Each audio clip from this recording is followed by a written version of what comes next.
Eh bien, bienvenue pour ce webinaire Kaorage Agit. Donc, d'abord, je vais commencer doucement, le temps que les gens arrivent. Je suis Marc Marliot, je suis le team leader de la communauté produit chez Kaora. Je suis accompagné de plein de monde super intéressant. On va commencer par Camille qui va nous assister sur la technique quand même.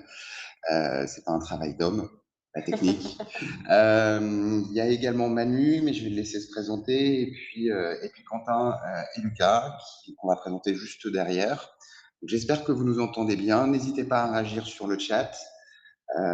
Et Manu, qui es-tu? Merci beaucoup Marc-Emmanuel Dormieux. Moi, je suis responsable de l'offre produit chez Kaora Partners et coach agile. Et du coup, comme tu l'as signifié, on est également accompagné de Camille. Alors n'hésitez pas à interagir dans le chat ou également au niveau des questions-réponses, puisqu'on a un temps dédié à la fin de cette session d'échange pour qu'on puisse répondre à toutes vos questions et vos interrogations. Merci beaucoup. Alors, avant de vous introduire formellement Quentin et Lucas, on va déjà parler du sujet. Comment j'agis s'est inspiré de Scrum et de Safe pour se lancer. Si j'étais caustique, je dirais de ces deux magnifiques méthodes agiles avec un M majuscule, histoire de ranimer le chat pour les personnes qui sont comme moi et qui ne parleront que de cadre dans ce cas-là. Mais avant tout, effectivement, Quentin, Lucas, qui êtes-vous? C'est quoi votre aventure? Bonjour à tous, donc, Quentin Sauvé, moi je suis le jeune CEO de Jagi, une jeune pousse qui a été créée en 2020, passé par divers secteurs d'activité, dont le conseil. Donc j'aime bien les méthodes, mais j'aime bien le concret, et c'est pour ça qu'on est là pour discuter aujourd'hui. Tu veux dire que le conseil ne fait jamais de concret? On va en discuter et débattre avec grand plaisir.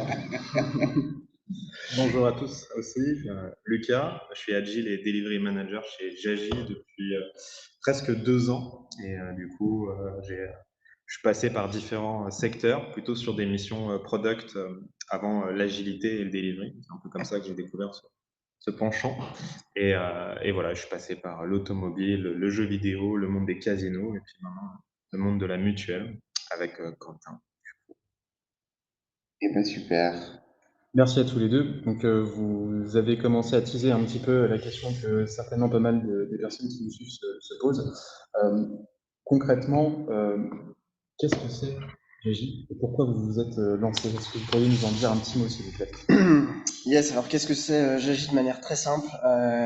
Jagi, c'est une mutuelle qu'on a recréée de la feuille blanche en 2020 et qui vise d'abord à proposer un niveau de service un peu digne de ce qu'on peut attendre au XXIe siècle en termes d'expérience digitale, de parcours, etc.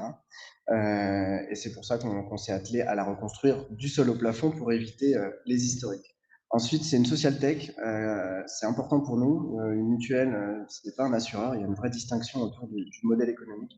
Et nous, la social tech, elle a fait le choix à la fois d'avoir un postulat de départ qui est une entreprise à mission, une entreprise de l'économie sociale et solidaire, qui a décidé d'utiliser tout ce qui existe dans la technologie, justement pour le mettre plutôt au service de l'humain, plutôt que d'autres choses. Et c'est l'objet social du mutuel et le point de départ de notre recherche. Et puis concrètement, Jagi, c'est surtout une équipe, c'est surtout des bonhommes, des hommes et des femmes là, qui bossent comme des dingues depuis 2020. C'est ma plus grande fierté, en tout cas dans cette boîte, c'est d'avoir réussi à réunir aujourd'hui 35 collaborateurs, mais le slide est déjà plus à jour parce qu'on est 38,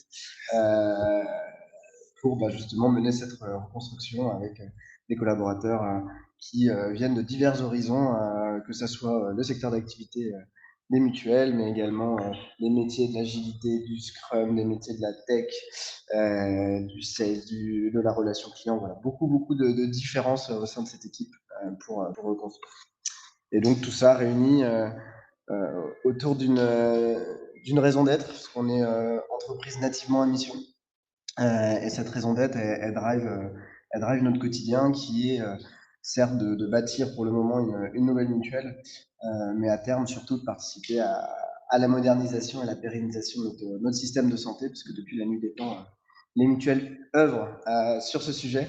Et aujourd'hui, la modernité, en tout cas nous, on en est convaincus, peut aussi continuer à accompagner cette transfo. Ok. Tout ça, c'est alors, ok, j'ai à peu près compris, j'espère que c'est le cas pour tout le monde. Ah, si Manu a compris, tout le monde a Si j'ai compris. compris, tout le monde a compris normalement. Et du coup, ça soulève un point qui est vachement intéressant que tu as évoqué hein, en racontant un petit peu l'histoire de votre aventure, c'est cet aspect feuille blanche. Concrètement, qu'est-ce que c'est pour toi, enfin pour vous, un projet feuille blanche et comment vous avez démarré? Yes, effectivement.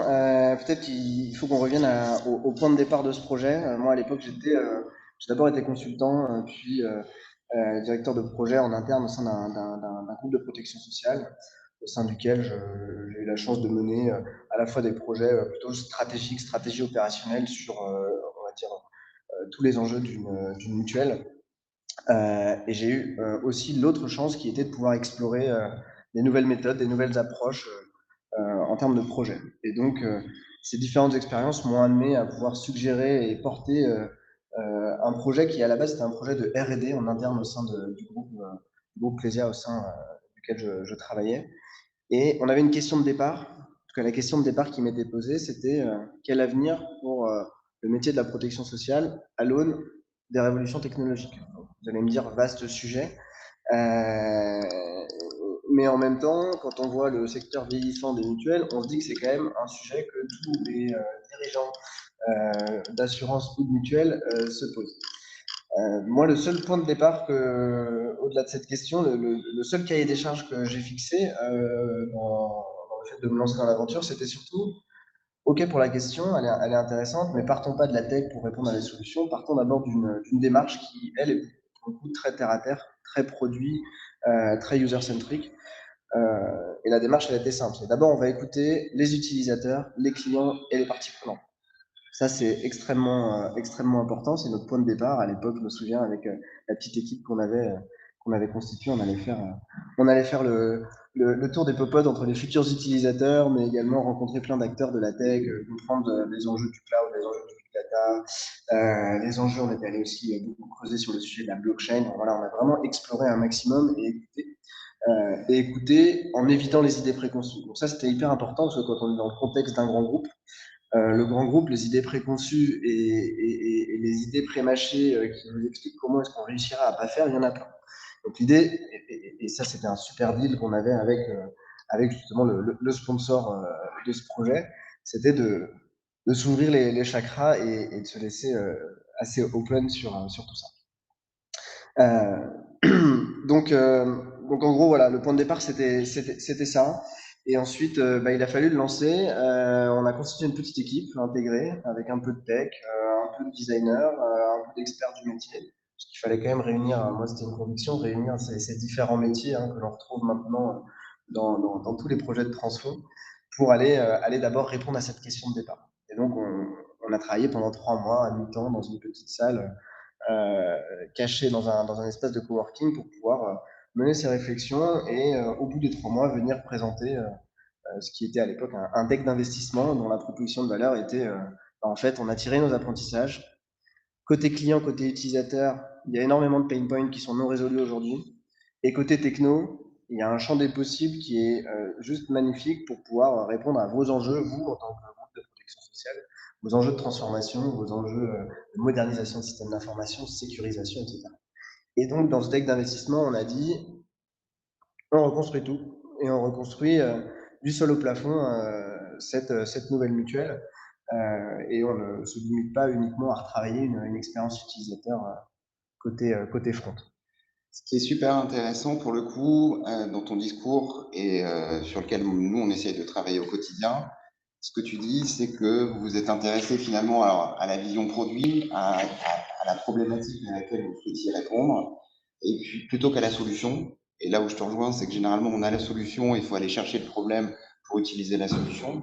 Et puis vous êtes, alors si on utilise des buzzwords, vous avez évoqué, vous avez fait des tests, vous avez vérifié comment des technos pouvaient être utilisés, mais jamais pour le plaisir de la techno, toujours pour revenir à la raison d'être de ce que vous vouliez faire. Ça, c'est super intéressant et je pense qu'on est à peu près tous convaincus autour de la salle que c'est plutôt le bon fonctionnement qu'il faudrait qu'on ait au quotidien. Ah, c'est extrêmement clé. Par contre, l'enjeu, c'est de convaincre des gens qui n'ont pas l'habitude leur partir des pain points pour justement se remettre au bon niveau de débat sur ces sujets.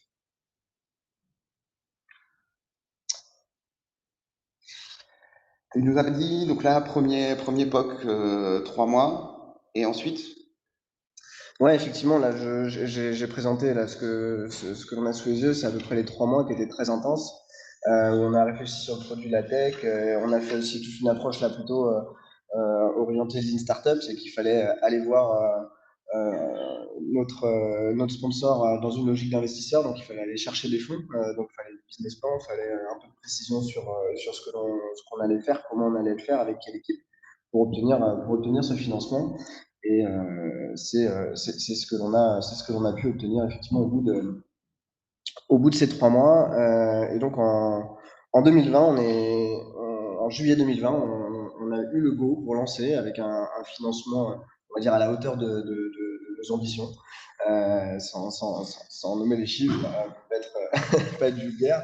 En tout cas, de quoi faire pour pouvoir porter l'ambition et se lancer le 1er juillet dans un petit espace de coworking du 11e avec l'embryon d'équipe que l'on avait. Donc en gros, le lancement, après, la question, une fois qu'on avait eu le go, c'était quelle méthode? On avait quelques idées, on avait réfléchi à pas mal de choses, et en plus, vous êtes venu pour un webinaire autour du sujet de méthodologie. Je vais peut-être vous décevoir un petit peu, c'est que nous, on aime bien les méthodes, mais surtout les nôtres. Et on a surtout utilisé et on s'est inspiré de ce qui nous semble intéressant. Moi, j'ai fait un peu de Lean, j'ai fait du Lean Startup, j'ai fait du V, j'ai fait de l'Agile, etc. L'enjeu était surtout de trouver la recette qui allait correspondre à nos besoins, à la fois de reconstruire de la feuille blanche, mais aussi de structurer une organisation, parce qu'à l'époque, on n'avait ni équipe, même on n'avait pas de chaise, on n'avait pas d'ordinateur, c'était vraiment ça le problème au démarrage.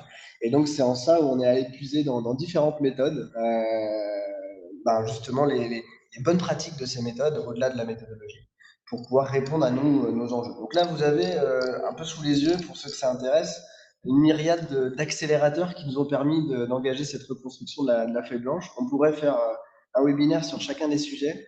Là, aujourd'hui, on va vraiment se focus sur l'agilité à l'échelle de l'entreprise. Comment est-ce qu'on l'a construit et comment est-ce qu'on l'a mis en place. Donc justement, comment ça s'est déroulé, et je pense ce qui vous intéresse aussi, c'est de savoir comment est-ce qu'on a été utiliser ces méthodologies-là. On a autour de l'équipe des gens qui ont une expérience diverse et variée, des expériences diverses et variées dans différents secteurs, et aussi des expériences des méthodos. Donc plutôt que de vous dire voilà comment est-ce qu'on utilise le safe, comment est-ce qu'on utilise le scrum, c'est plutôt de vous dire comment est-ce qu'on a été pioché en fonction des étapes de notre vie pour répondre à nos enjeux. Clairement, on a parlé un peu de Lean Startup tout à l'heure. Lean Startup, c'est assez simple, il faut pouvoir partir sur un BP, le modéliser, être très focus sur la valeur. Donc ça a été un très bon outil parce que ça permet d'aller très vite, le Lean Startup, ça évite de passer des heures carrées sur un BP où on sait pertinemment que le BP est déjà invalide au moment où on a mis le point final. Et puis après, on a été activé les premiers principes du Scrum et du Safe, qui étaient surtout une logique de cycle de production de valeur. Alors ça, c'est hyper important, en tout cas, dans la manière dont on s'est organisé CJJ, parce que cette logique de cycle, elle nous a permis à la fois de nous organiser au sens opérationnel, mais elle nous a aussi permis de cranter au niveau de nos investisseurs comment est-ce qu'on allait justement démontrer qu'on produisait de la valeur à chaque cycle, et donc de dérisquer aussi le projet, dérisquer l'investissement. Et donc ça, c'est quelque chose qu'on a mis en place dès le début. Et concrètement, ça se matérialisait par des sprints de 3 semaines et des incréments de 3 mois. Ça, c'est au-delà de tout ce qu'on peut aller trouver dans les méthodos, c'est ces deux sujets-là qui nous ont permis opérationnellement de délivrer toutes les 3 semaines et à une échelle un peu plus macro, tous les 3 mois, d'avoir des caps pour l'entreprise. Voilà, donc ça, c'était clairement un point intéressant. Puis après, progressivement, au fil des étapes de cette reconstruction, on a été chercher un peu plus d'éléments dans les différentes méthodologies La deuxième étape, on commençait à démarrer l'aventure. Donc, comme je vous le disais, il fallait recruter, il fallait acheter des PC, mais en même temps commencer à développer, commencer à faire les maquettes, commencer à rentrer dans la production de valeur. Donc, on a embarqué tout ça en même temps.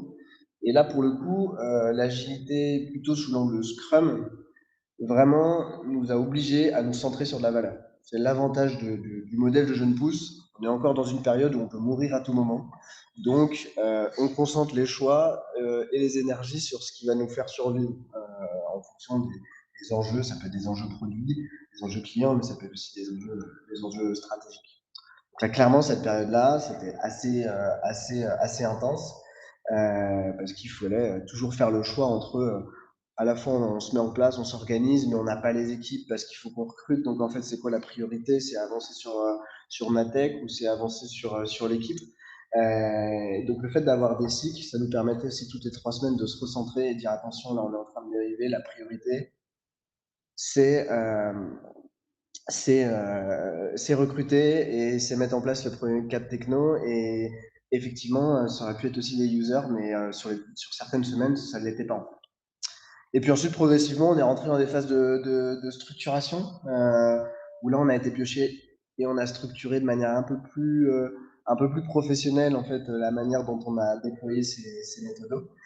Mais Lucas vous en dira un petit peu plus tout à l'heure, avec les logiques de cérémonie, les logiques d'évangélisation sur les méthodos, parce que tout le monde parle d'agilité, mais dans les faits, pas grand monde qui l'a vraiment vécu dans son aspect le plus, le plus pur.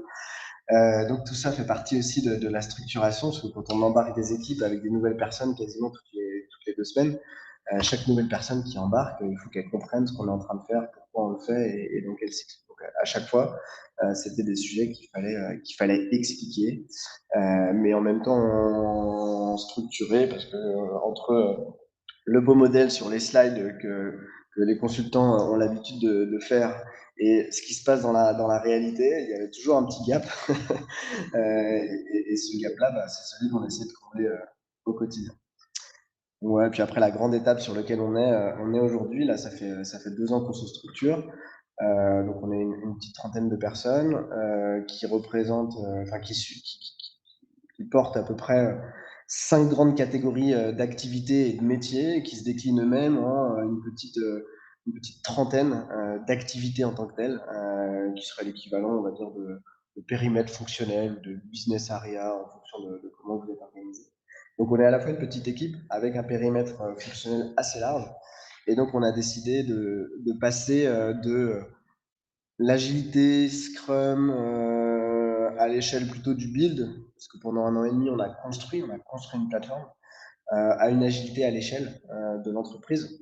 Parce que maintenant, au-delà de l'avoir construit, on doit aller aussi chercher des clients, puis gérer la relation client, puis continuer à structurer ça autour d'un cycle, un principe de cycle qui est lui ancré dans l'entreprise. Tous les 3 mois, toute l'entreprise se pose, on fait le point sur où est-ce qu'on en est, ce qu'on a fait, ce qu'on a bien fait, moins bien fait, et puis se recentrer et reprioriser sur qu'est-ce qu'on va faire les 3 prochaines semaines, et ça à l'échelle de toute l'entreprise. Donc ça, on est encore aux prémices, mais ça commence à bien se mettre en place pour aussi envisager un passage à l'échelle de l'organisation en tant que telle, et pas uniquement de notre produit ou de notre plateforme. Justement, par rapport à ce que tu évoquais, les différentes phases, là, qu'on voit qui sont partagées avec les personnes qui nous suivent, vous avez fait le choix d'utiliser des approches extrêmement différentes pour soutenir votre croissance, soutenir le build en fait de Joji jusqu'à aller vers une phase de run, très opérationnelle. Avant de rentrer un petit peu dans le détail justement de cette approche-là, il y a un point sur lequel j'aimerais revenir, si tu le permets, c'est que vous nous avez expliqué l'un comme l'autre que, enfin voilà, aujourd'hui vous êtes, tu disais, une petite trentaine, mais si j'ai bien compris, pas loin d'une quarantaine en fait. Ouais. Vous avez pu très progressivement au fur et à mesure de ces différentes phases. Je pose la question, comment en fait vous avez, au fur et à mesure de votre avancement, de vos changements organisationnels, de la façon dont vous avez revu, la façon dont vous avez travaillé les uns avec les autres, vous avez réussi à maintenir et à embarquer les gens dans ces changements? Parce que j'ai l'impression, 2 ans, c'est quand même très court. Ça va très très vite. Et du coup, ça fait beaucoup de changements à absorber pour les gens. On sait que le changement, c'est quand même quelque chose qui est souvent je vais dire un frein pour employer un terme un peu fort, mais pour le coup, ça semble, quand on vous écoute, avoir été une grande aventure vécue collectivement. Est-ce qu'il y a un secret, quelque chose que les autres n'ont pas et que vous avez choisi de mettre en place qui explique que ça se soit plutôt bien passé pour vous, si j'ai vu votre histoire? Ouais, alors non, un secret, il n'y en a vraiment pas du tout. Il y a des petits trucs. Et puis, je veux pas vendre le sujet idyllique. Au contraire, ça a effectivement été une grande aventure parce qu'il y a eu des hauts, des bas, et ça a surtout pas été un long fleuve tranquille, un enchaînement de méthodologies qui se mettent en place et qui s'imbriquent tout naturellement au fil des étapes de notre structuration. Et au contraire, en fait, on a plutôt beaucoup éprouvé et beaucoup échoué. Et c'est plutôt ça qui a fait qu'on a grandi, parce que les grands principes de l'agilité, au-delà des grands noms qu'on met derrière, c'est d'être constamment dans une logique d'amélioration continue, de se remettre en question, et une amélioration continue qui est centrée sur le dispositif existant, sur les équipes, sur leurs compétences, leur capacité à faire.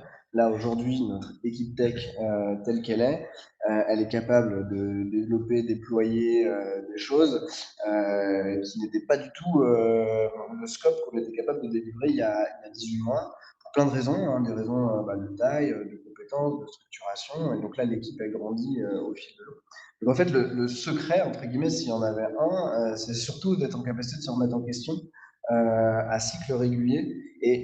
Et c'est pas idyllique, parce que c'est des fois aussi un peu douloureux. On va pas se mentir, c'est des phases qui sont assez intenses. On est passé de 0 à 40 salariés en 2 ans. De 0 à 15, chaque nouveau collaborateur qui rejoint l'aventure, en fait, il remet en question l'organisation, parce qu'il faut qu'il se positionne, etc. Donc, c'est extrêmement éprouvant aussi dans le quotidien. C'est pour ça que l'aventure, elle est aussi passionnante pour ce sujet. Mais vraiment, en tout cas, s'il fallait mettre en avant, on va dire, un secret, c'est d'abord rester focus sur l'équipe. Parce qu'en fait, c'est l'équipe qui fait avancer le projet, c'est l'équipe qui s'améliore et c'est l'équipe qui délivre. Et être à l'écoute de son équipe, de ses besoins et de justement son envie de structurer et d'organiser les choses, c'est plutôt ça, à mon sens, qui est allez, j'espère qu'on pourra dire que c'est une clé de notre réussite, mais en tout cas, moi, c'est ce qui fait aussi qu'on est content de se lever le matin pour venir travailler avec une équipe, certes, qui grossit, mais en tout cas qui est aussi responsable de sa structuration et de son organisation, et aussi de sa désorganisation quand c'est le cas. Ça arrive. Ça arrive. J'ai vu qu'il y avait une petite question dans le chat. Il y a des questions super Je me intéressantes. permets de la récupérer. Il y avait Julien tout à l'heure qui demandait sur est-ce que la phase d'écoute utilisateur au tout début nous avait fait découvrir des pain points, des besoins qu'on n'imaginait pas? Est-ce que ça a influencé notre vision produit et roadmap? Alors, oui et non. À la fois, on a confirmé des intuitions. Pour beaucoup d'entre vous, vous êtes tous confrontés à vos mutuelles diverses et variées, ou complémentaires santé, si on utilise le mot juste. Il y a déjà plein de pain points utilisateurs où on les a tous vécus plus ou moins les uns les autres. Il y a un sujet sur lequel on a eu un petit apprentissage, parce que je ne l'ai pas dit tout à l'heure, mais dans le point de départ, il y avait une question autour de l'avenir de la protection sociale, mais qui était aussi interrogé à l'aune d'une techno, qui était l'IoT. Est-ce que l'IoT peut être la recette miracle pour les assureurs, qui leur permet d'améliorer les conditions de vie et la prévention santé de leurs adhérents, et donc de réduire le besoin de couverture en complémentaire santé? Et donc là, on avait pris ce postulat-là comme un point de départ, et on l'a testé. Moi, j'avais plutôt des convictions, mais on a surtout confirmé que l'IoT, personne n'en veut, et surtout pas dans sa poche pour piloter sa santé. Alors que parmi certains dirigeants avec qui on avait l'occasion d'échanger, il y avait des intuitions qui étaient contraires. Voilà. Pour cette question, plutôt des pain points qui ont été confirmés et factualisés, et surtout qui ont permis de mettre en lumière, en tout cas à l'échelle d'un assureur plus classique, que plutôt que de penser à l'avenir de ses outils, de ses solutions, de ses services, il fallait qu'il regarde vraiment c'était quoi ses points de douleur. Et en mutuelle, la chance, c'est que les points de douleur, ils sont assez basiques au démarrage. C'est je veux avoir une relation du 21e siècle avec ma complémentaire franco. Il y avait une autre petite question de Florent. Pensez-vous que dérouler une approche agile comme la vôtre en partant de la feuille blanche est quelque chose qui vous semble possible dans des grosses structures déjà établies et pas nativement agiles? Ou est-ce une approche réservée aux startups? Bah ouais, en fait, moi je suis très convaincu par ça parce que la jeune pousse qu'on porte, elle est quand même, on va dire, c'est un spin-off aussi d'un grand groupe. Moi, j'étais dans un grand groupe et je pense que les transformations, elles peuvent aussi passer par entre guillemets une excubation pour aller créer un espace d'agilité qui va permettre aussi au gros groupe de se transformer. J'espère que dans quelques semestres, on pourra venir faire un webinaire dédié sur le sujet parce que le partenaire, qui est un partenaire financier et stratégique aujourd'hui, qui est Clésia, je ne perds pas espoir que ça soit aussi un partenaire avec qui on va aussi accompagner des transformations. Et j'ai une petite squad qui vient d'être lancée lundi dernier, donc pour un petit teasing, mais en tout cas dans l'optique justement de faire en sorte que ces méthodos soient aussi des méthodologies pour aller faire bouger les grosses structures. Justement, je rebondis là sur ce que tu dis à l'instant, hein. On parle de différents frameworks. On a évoqué les différents frameworks par lesquels vous êtes passé, enfin en tout cas ce que vous avez choisi d'utiliser.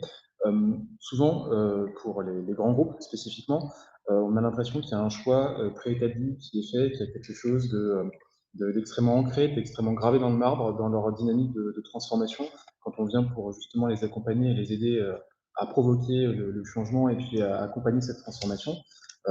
Si je devais poser la question de façon un petit peu naïve, comment vous avez choisi? Enfin, comment vous avez choisi? Pourquoi vous avez choisi de prendre tout ou partie de ces frameworks? Comment ça a drivé un petit peu tout le build et tout le développement en fait, de Zagi? Peut-être que Lucas, tu pourrais nous répondre là-dessus. Yes. Finalement, faut-il choisir son camp? Je ne sais pas s'il faut choisir son camp. Je pense que chaque projet, chaque équipe, et puis après, c'est des cas qui sont très humains. Et je vais répondre un peu plus dans le détail de ce qu'on a mis en place, quels sont les outils et justement comment est-ce qu'on a fait adopter ces frameworks aux équipes.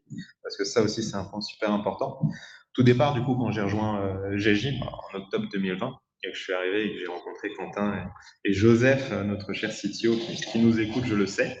On avait un premier objectif qui était de créer un cadre de travail qui devait être scalable, puisque finalement, on savait qu'on aurait une croissance et qu'il faudrait qu'on la soutienne. Ça passe par, du coup, se poser les bonnes questions, écouter les personnes qui sont là aussi déjà, se poser les bonnes questions, réfléchir à finalement comment est-ce qu'on peut créer ce cadre de travail pour performer et délivrer en toutes circonstances. On est tous passés par les phases obligées de Covid, télétravail et tout ce qui s'en est suivi. Nous, le projet se lançait un peu au milieu de tout ça. Et donc, c'est des questions qui sont arrivées forcément très vite sur la table. Il en valait un peu de notre survie. Et puis, forcément, on essaye tous aujourd'hui de créer des organisations qui sont quand même basées sur l'humain. Il y a des questions de confiance, d'équilibre de perso, vie pro. Et c'est des valeurs qu'on a portées dès le départ chez GG. Quand on prend les principes de ces frameworks agiles, il y a des choses déjà très très simples à comprendre pour les matérialiser. C'est découper finalement en fait le temps, votre projet en boîte de temps. Ça, c'est vraiment la base de la base. Si vous faites pas ça, si on commence pas par cette première étape-là, on n'embarquera personne et on n'arrivera pas à avancer dans le projet. Donc, quand on a commencé à discuter avec l'équipe qui était en place, au départ, on parlait de 4-5 personnes, on s'est dit, OK, on a un backlog, on va essayer de l'étayer un petit peu, on va apprendre à rédiger des user stories, puisque finalement, ce qu'on porte, c'est le besoin des utilisateurs. Et donc, on va commencer à itérer doucement avec l'approche Scrum, un premier sprint, un deuxième sprint, un troisième sprint. Et on a avancé. On a avancé grâce à ce framework qui aujourd'hui porte des valeurs et qui a en fait je ne vais pas dire une finalité, mais qui a en tout cas des avantages et des objectifs très clairs. La base de Scrum, c'est le découpage du risque. Quentin en a parlé tout à l'heure. Quand on porte un projet, et là pour le coup ça marche qu'on soit dans une jeune startup, dans une jeune pousse ou dans un grand groupe, faut avancer vite. On a des objectifs financiers, on a des objectifs humains, on va porter beaucoup de choses. Et donc, pour éviter de repartir dans une approche traditionnelle où on récupère un cahier des charges, puis on se dit, OK, on se retrouve dans 6 mois avec le premier livrable. Pendant 6 mois, on a du risque humain, du risque financier, puisque si j'ai 10 personnes qui bossent sur le développement d'une solution pendant 6 mois, j'ai un risque. Tant que je ne l'ai pas livré, finalement, que je porte, Scrum permet tout de suite de dire, OK, en découpant on va dire cette timeline du projet en boîte de temps et en allant délivrer tous les X temps en fonction de la durée de vos sprints, la valeur sur le marché, la valeur auprès de vos utilisateurs, forcément, vous allez dire calculer, mesurer votre risque et le porter sur des délais beaucoup plus courts. Donc, le côté finalement rapidité d'itération, découpage du risque, nous convient bien au début chez Jagi, parce que comme le disait Quentin, il fallait qu'on se prouve des choses à nous-mêmes, qu'on prouve des choses à nos sponsors et qu'on puisse avancer forcément sur des choses hyper quantifiables. Et ça, c'est vraiment en tout cas on va dire les plus belles valeurs que porte Scrum. Bien sûr, ça marche et ça marchera si vous mettez du reporting et du pilotage en face. Ça implique d'avoir des team leaders qui sont impliqués, ça implique d'avoir les bons outils. Quentin va pouvoir parler des besoins d'investissement sur les outils juste après, et quelque chose qu'on a tendance à aussi sous-estimer dans les organisations qu'on veut agiles. Sans outils, on fait de l'agilité, quoi. On aura le schéma classique qu'on entendra un peu partout, c'est il y a des PO qui collent des post-it dans des salles de réunion. Ça, c'est malheureusement un schéma qu'on trouve souvent. Donc, on a évolué comme ça pendant, on va dire, une année. On a commencé à regarder un peu sur les étapes suivantes. Et les étapes pour nous suivantes, c'est le passage à l'échelle. Là, je fais la rétrospective de ce que Quentin disait juste avant. Le passage à l'échelle, avant d'aller à l'échelle de l'entreprise, c'était à l'échelle de plusieurs feature teams. Donc, comment est-ce qu'on est capable d'aligner des feature teams qui vont travailler sur plusieurs produits, des feature teams qui sont constitués de product owners, de responsables produits, de développeurs, de QA et puis aussi de business holders, de stakeholders, on les appelle aussi. Donc là, c'est la question qu'on a commencé à se poser, c'est comment est-ce qu'on va les aligner, par exemple, sur les 3 prochains mois. Donc, on a regardé un peu dans les autres frameworks agiles, on a regardé principalement SAFe et on a découvert l'exercice du PI planning. Le PI planning, c'est, on va dire, un sprint planning avec plus d'équipes, avec plus de monde. On y intègre aussi plus de métiers. On sort un peu du schéma traditionnel dev produit. Donc là, on se retrouve avec l'équipe business, avec l'équipe marketing, avec tout ce qui est service client, support, les opérations. Et on se dit, OK, durant les 3 prochains mois, on a des objectifs, appelons-les un peu par leurs mots, hein, on va dire des objectifs trimestriels, des objectifs managériales, qui sont d'aller atteindre tel livrable, tel objectif, que ce soit d'un point de vue build ou run quand on a quelque chose en prod. Et là, on se dit, OK, on aligne toutes ces parties prenantes sur les 3 prochains mois, sur une roadmap. On a une valeur commune, on se doit de délivrer une certaine valeur, et on va la prioriser. On va la prioriser par rapport à la capacité humaine des différentes équipes. Il faut très vite rentrer dans un petit jeu d'analyse des différents enablers, puisqu'on va en retrouver. On va trouver finalement aussi des petites des sujets communs aux différentes équipes qu'il va falloir tout de suite anticiper dans le temps. Chose que voilà, on n'avait pas à faire avant parce qu'on avait 10 développeurs autour de la table avec un product owner qui était aussi le Scrum Master et on faisait, on va dire que les décisions se prenaient dans un coin de table entre deux post-it plutôt rapidement. Tout de suite, il y a une équipe produit qui se structure, une équipe sales qui se structure, etc. Donc ça implique beaucoup plus de choses. Bien sûr, l'objectif du PI et finalement ce qu'on a décidé de prendre de SAFe, c'est surtout l'alignement de l'entreprise, de toute l'organisation avec les parties prenantes externes aussi, parce qu'on en a, hein, comme tout le monde. Et SAFe permet d'avoir cette surcouche. Donc, si je fais un peu le jeu entre les deux et que je reprends le modèle qu'on a mis en place chez Jagi, on a pris Scrum pour l'itération rapide, la rapidité d'exécution, ce découpage pour faire avec des boîtes de temps de 2-3 semaines. On est parti chercher chez Safe cette approche incrémentale. C'est une approche trimestrielle, il n'y a pas de secret sur cet exercice. Et là, on a tout de suite une vision un peu plus moyenne, long terme. Et puis après, Quentin en a parlé des outils d'une startup qui viennent alimenter. Jagi se positionne autour de tout ça. C'est le modèle qu'on a à date, c'est le modèle qu'on a construit. Dans un an, on se reparle, on refait l'exercice. Peut-être que ce modèle-là a évolué. Je pense qu'il aura évolué, enfin, je l'espère en tout cas. Sinon, ce sera toujours moins fun. Mais voilà, je ne sais pas si ça répond un peu à la question de comment choisir son camp. Je ne sais pas si on choisit un camp finalement, Emmanuel. Je pense que c'est plus une question de faire avec les ressources que vous avez. Les développer, c'est hyper important. Je n'ai peut-être pas suffisamment, en tout cas suffisamment insisté dessus, mais l'onboarding des collaborateurs, ça fait partie du jeu. On le sait, dans plein de types dans plein d'entreprises différentes, on va retrouver du Scrum avec des découpages qui parfois découpage du temps ou même les outils qui sont à améliorer, on va utiliser ce terme. Je pense que le premier exercice qu'on se doit tous de faire, que ce soit dans des grands groupes ou dans des startups, sur des jeunes projets ou sur des projets, on va dire, qui datent un petit peu, qui ont déjà quelques mois, voire quelques années, c'est de se dire l'onboarding des collaborateurs, c'est le point où vous venez présenter votre modèle, où vous expliquez.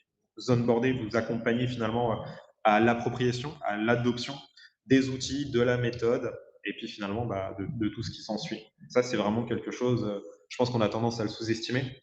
On fait des onboardings sur la marque employeur, on va parler de Swile, de Payfit, de plein de choses que finalement, en tant que jeune recrue, on adore, mais opérationnellement, il y a aussi des choses qu'il ne faut pas oublier. Et voilà, c'est un point, en tout cas, que nous, on met vraiment à l'honneur chez Régie.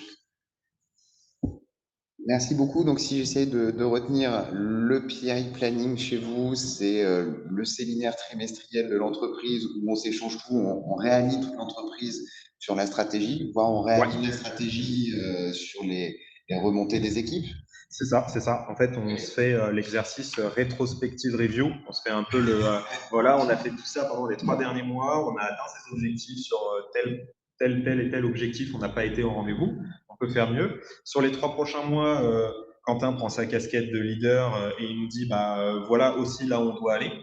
Toutes les équipes, pendant une journée, déroulent différents exercices. Et à la fin de la journée, ça dure un peu plus qu'une journée. En général, c'est plutôt 2 jours, 2 jours et demi, 3 jours.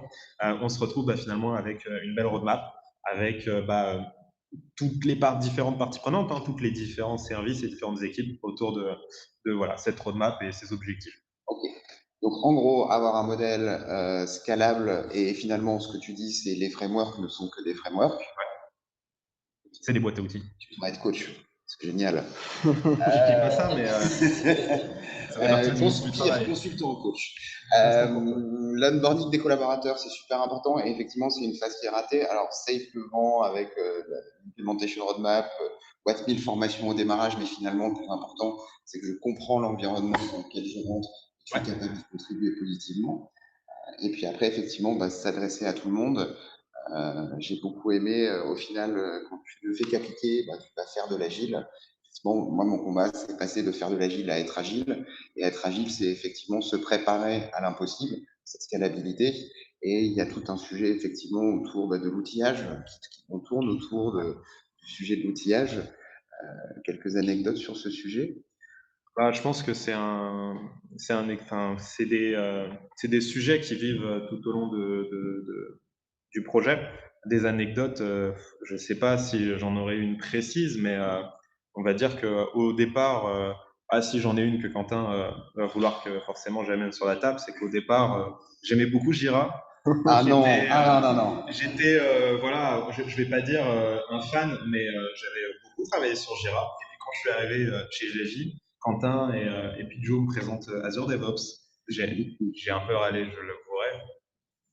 On va dire que j'étais pas très, très emballé. Et puis après 2 ans, quand on me demande de construire un nouveau projet, ou même si demain on me demande de mettre en place, on va dire, des cadres de travail avec des outils, je m'orienterai plutôt sur Azure DevOps. Et voilà, on va dire que c'est plus la petite anecdote sur l'outil. Parfait, Microsoft a réussi sa mue. Génial. Ouais, si je peux rebondir peut-être juste sur l'outillage, ce qui est important, j'entends souvent les critiques, notamment dans les transformations au niveau de groupe. Ouais, l'agilité, c'est trois mecs qui collent des post-it, etc.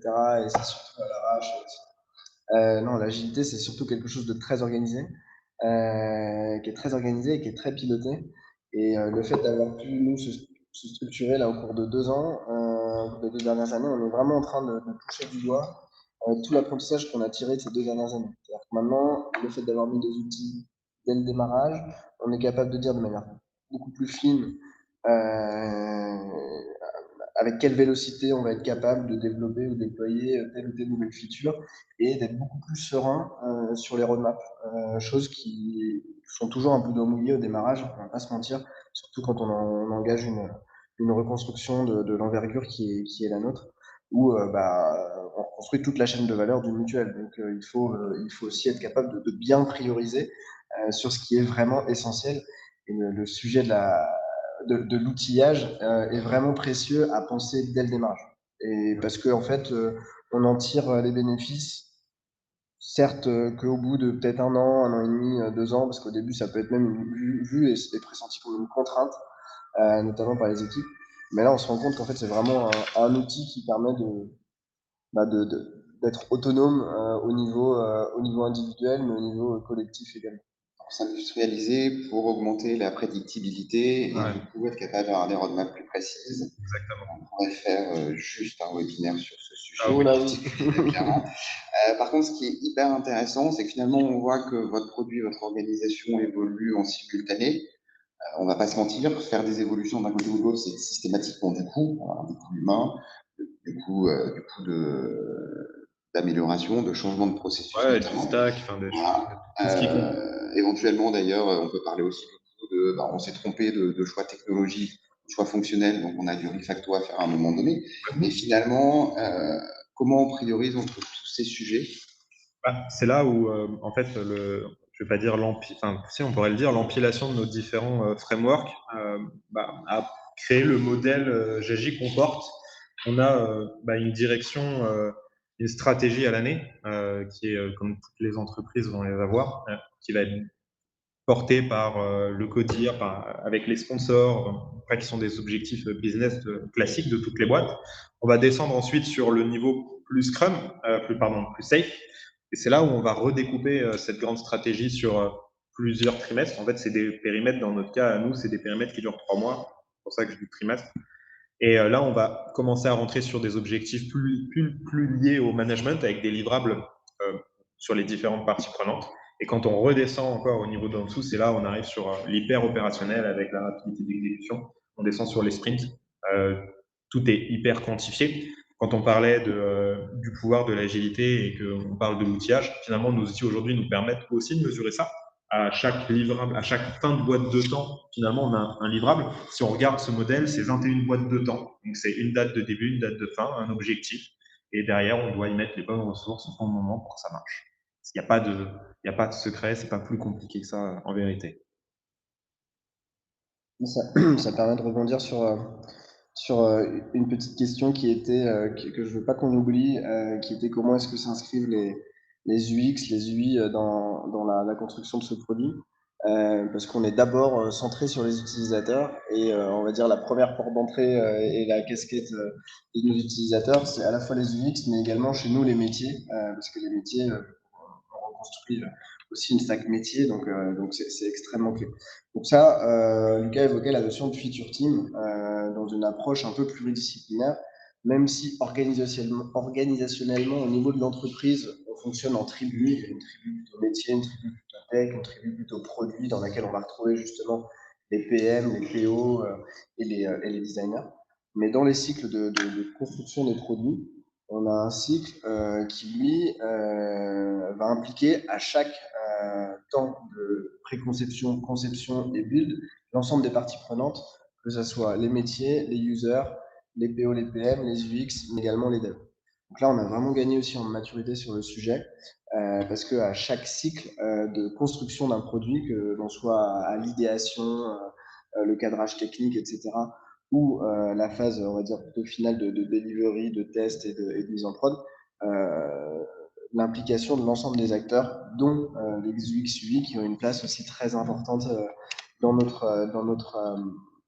orga et proposition de valeur, parce que j'ai envie de dire, l'UX UI, il est le porte-voix de l'utilisateur et il est aussi le meilleur faire-valoir d'un argument qui pour moi est extrêmement clé, c'est pareil mais c'est pas pareil. Donc fonctionnellement ça peut être pareil, mais avec des bons UX, ce sera pas pareil. Je vais pas citer la marque à la pomme, mais c'est un peu ce principe-là. Tout le monde fait les ordinateurs, mais il y en a, ils le font différemment. Et je trouve que l'UX, le mettre au cœur d'une orga, même si on fait de la mutuelle, c'est extrêmement clé. J'espère que ça répond à la question. Ouais. Ce qui est intéressant, c'est que ça soulève une question qui peut être un petit peu complémentaire. C'est, ok, j'entends tout à fait l'UX au cœur de la réflexion pour justement faire différemment. Encore une fois, pour reprendre ce que tu disais en paraphrasant la marque à la pomme, mais ça s'applique tout à fait dans la démarche que vous nous décrivez. En tout cas, ça a beaucoup de sens. La question que je me pose par rapport à votre modèle et au-delà justement de ces différentes compétences sur lesquelles vous vous êtes appuyé, c'est que entre le jour 1 et aujourd'hui, l'approche que vous avez eue pour prioriser, pour identifier, pour mettre vos efforts, elle a certainement beaucoup changé aussi, tout en gardant à l'esprit voilà, qu'il faut conserver la valeur apportée par les disciplines complémentaires qu'on a au sein d'une équipe pour apporter de la valeur à ses utilisateurs, à ses clients. Comment ça a évolué en fait pour vous, cette façon de prioriser? Est-ce que vous priorisez aujourd'hui comme vous le faisiez hier? Est-ce que demain ce sera encore différent? Alors, clairement, ce sujet-là, le sujet de la priorisation, je pense que on a encore beaucoup à apprendre et c'est le sujet qui est au cœur de toutes les méthodes. Donc, au début, on priorisait Pas sur des de obligations manière déjà aussi. pragmatique. Il y a des choses qu'il fallait qu'on fasse et qu'on mette en place très vite. Et puis aujourd'hui, on va se retrouver avec des feedbacks clients, des retours de la prod, et donc forcément le modèle de priorisation change. Et là, à nouveau, il y a énormément de choses à dire. Et je pense que si on rentre dans le sujet, on est reparti pour 1 heure. Et je vois le temps qui défile aussi. Alors, ce qu'il faut retenir sur le sujet de la priorisation, c'est que plus on avance, plus on a des outils pour prioriser. Parce que les backlogs, parce que la qualification métier, produit, business, user nous permet aussi d'avoir une meilleure appréhension de nos enjeux et de pouvoir prioriser à des cycles courts, mais aussi à des cycles moyens courts. C'est-à-dire qu'à chaque incrément, on accepte de prendre des arbitrages, de prioriser, de déprioriser, même si on aurait envie d'embarquer plein de périmètres à chaque incrément, évidemment. Parmi les outils que vous utilisez aujourd'hui, il y en a un qui te semble intéressant à partager avec les gens qui nous suivent? Le bon sens, surtout. Je pense que c'est le meilleur outil qu'on puisse utiliser. Le bon sens, le pragmatisme. Et puis après, je pense que c'est pas vraiment une question d'outils. Tous les outils sur le marché maintenant font quasiment tout. La question, c'est comment est-ce qu'on les utilise. Alors nous, effectivement, on utilise pas mal Azure sur toute la stack build et c'est vrai qu'on a bien structuré les choses pour avoir des belles métriques et bien le piloter. On est aussi en train d'implémenter d'autres types d'outils à l'échelle de l'entreprise, ce qui me permet de faire le lien avec la petite question sur l'appropriation de l'agilité à l'échelle de l'entreprise. Parce que effectivement, c'est un enjeu qui est pas évident.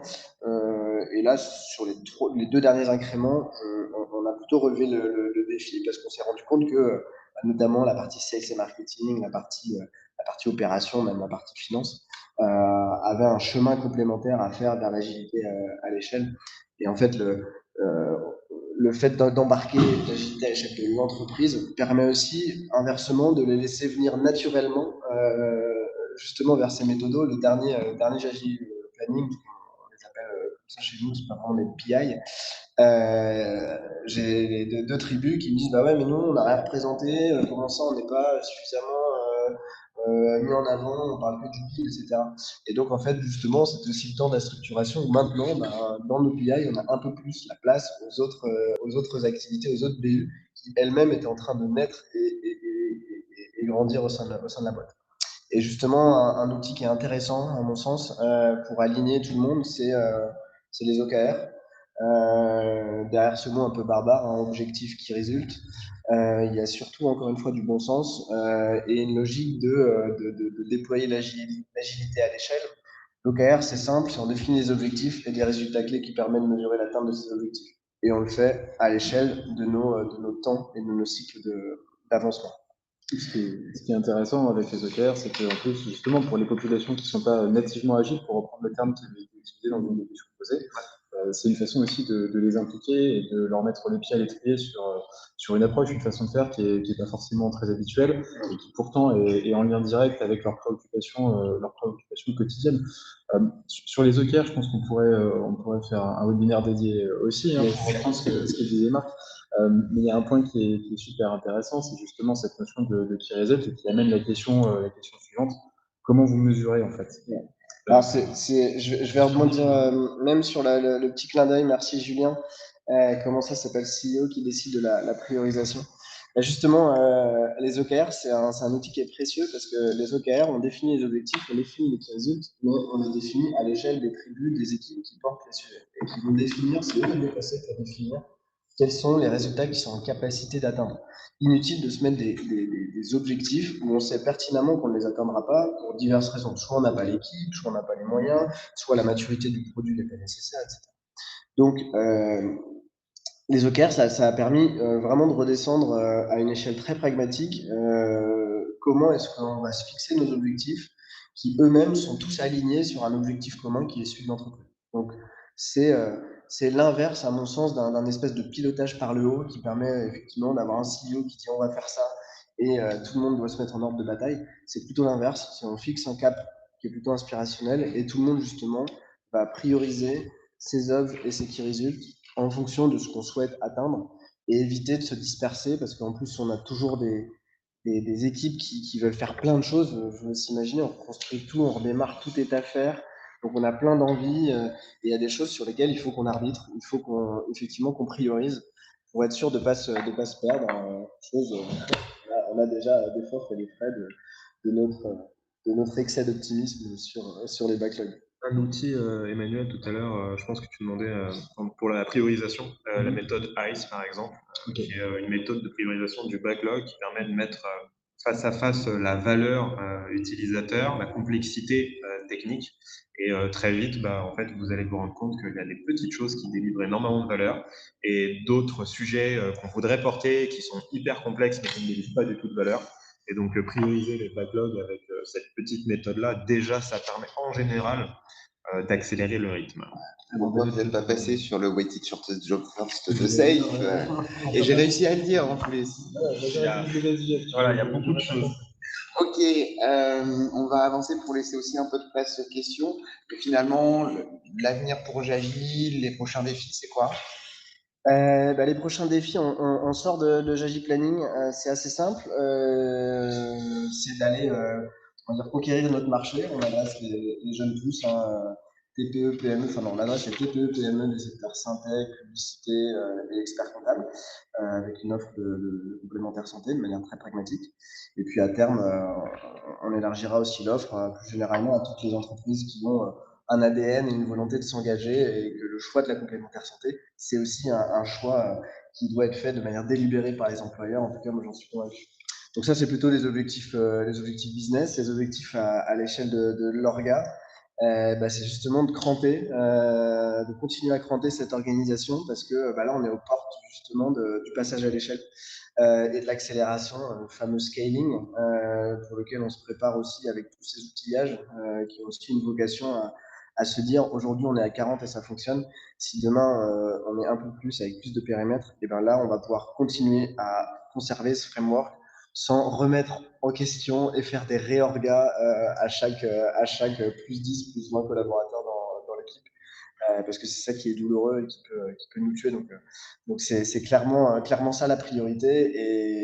Et je reviendrai sur mon point qui est au cœur. Moi, ma priorité, c'est toujours l'équipe et le delivery. Parce que c'est ce qui fait jusqu'à aujourd'hui qu'on est encore en vie comme une jeune pousse qui est dans la fameuse vallée de la mort, pour ceux qui connaissent le monde des jeunes pousses, où les 2-3 premières années, tout peut nous faire tomber. Un mauvais recrutement, un mauvais choix de développement, une mauvaise priorisation.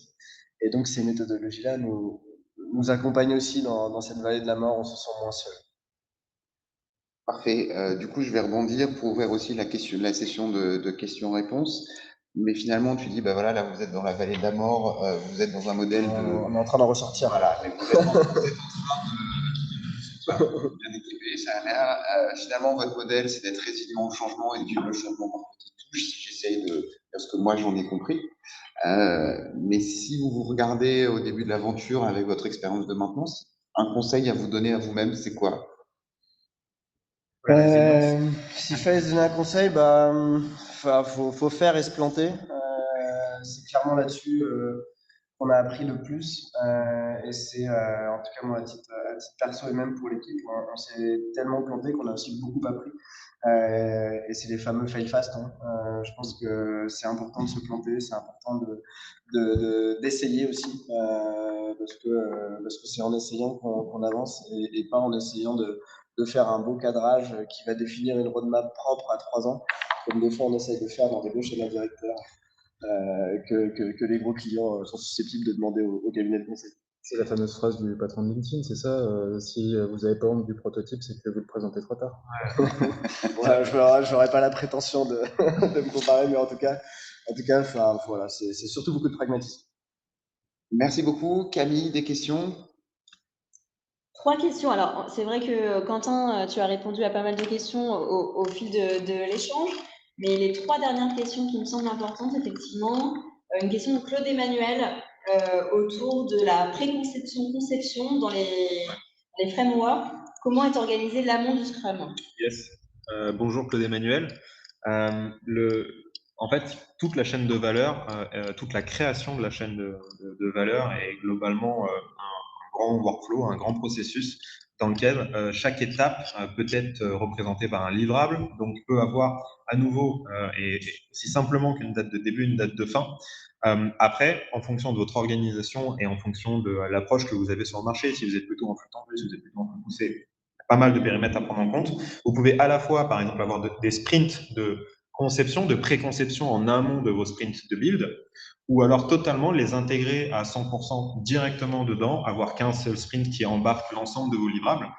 Vous aurez aussi des équipes Scrum dans lesquelles vous aurez en fait, des user stories qui intègrent ces conceptions, finalement. Tout n'est pas forcément prêt quand ça arrive, puisque il y a des outils comme Invest qui rappellent que des user stories doivent être négociables et donc sont censés être, on va dire, un peu maniables en sprint. Enfin, voilà, il y a plusieurs manières de le prendre. Tout peut s'intégrer dans Scrum et après, ce sera aussi du cas par cas parce que, à nouveau, les frameworks agiles, c'est des grandes boîtes à outils, c'est des outils qui permettent d'être performants, qui permettent d'aller chercher l'itération, la qualité, enfin plein de choses, mais ça dépendra toujours et toujours de votre projet, de votre ambition et de votre organisation. Merci pour cette réponse. J'espère que elle est à la hauteur de la question de Claude Emmanuel. Une autre question plutôt focus financier, budget, sur l'écart culturel des équipes finances. Donc, les contrôleurs de gestion, les financiers sont souvent habitués à financer un projet avec une fin, qui soit au forfait et anticiper l'ensemble des besoins et puis surtout connaître à l'avance le ROI. Est-ce que ça a été un gros changement culturel à opérer au sein de la direction financière, de travailler un financement de sprint pour mesurer la valeur? Alors, en interne, c'est pas un sujet parce qu'on est né sur cette base, mais avec mes investisseurs, ouais, c'est, je crois, le plus gros changement culturel à réussir à adresser. Et c'est là où vraiment on s'est mis sur un modèle. Autant, j'aime pas trop dire qu'on est une startup, je considère qu'on n'est pas spécifiquement une startup, mais là on s'est plutôt inspiré de ce que font les jeunes pousses, à savoir, je me présente face à un investisseur qui est là pour aussi financer une phase de risque. Et donc l'approche, elle n'est pas autant budgétaire dans cette phase de risque qu'elle pourrait être dans une phase de projet classique. Donc c'est pour ça que à la fois il y a une approche budgétaire qui elle aussi suit notre cycle agile, c'est-à-dire que on pilote aussi à 3 mois où est-ce qu'on en est côté budgétaire, où est-ce qu'on a anticipé les poches pour savoir si on les déclenche ou non. Dans certains PI planning, on identifie que il faut faire des arbitrages pour soit prendre un peu de charge complémentaire, soit prendre un speedboat sur le dev pour accélérer un livrable parce que c'est hyper stratégique. Et donc, on a aussi cette agilité au niveau budgétaire qui se décline dans notre organe. Mais c'est par rapport, en tout cas, au financement, on n'est pas non plus sur un financement de projet en tant que tel. On est sur un modèle où on finance une entreprise qui se crée, qui porte une promesse, qui est portée à la fois par la construction d'une techno et puis d'un portefeuille client dont le cap est évidemment la rentabilité.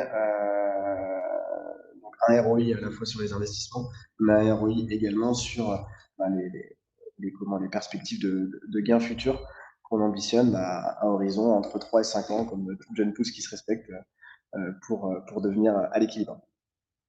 Super, le temps passe vite. Une dernière question et une réponse succincte. Oui, exactement, autour des compétences de l'équipe. Peut-être certification, état d'esprit, capacité d'apprentissage aussi. Est-ce que vous n'avez que des moutons à 5 pattes?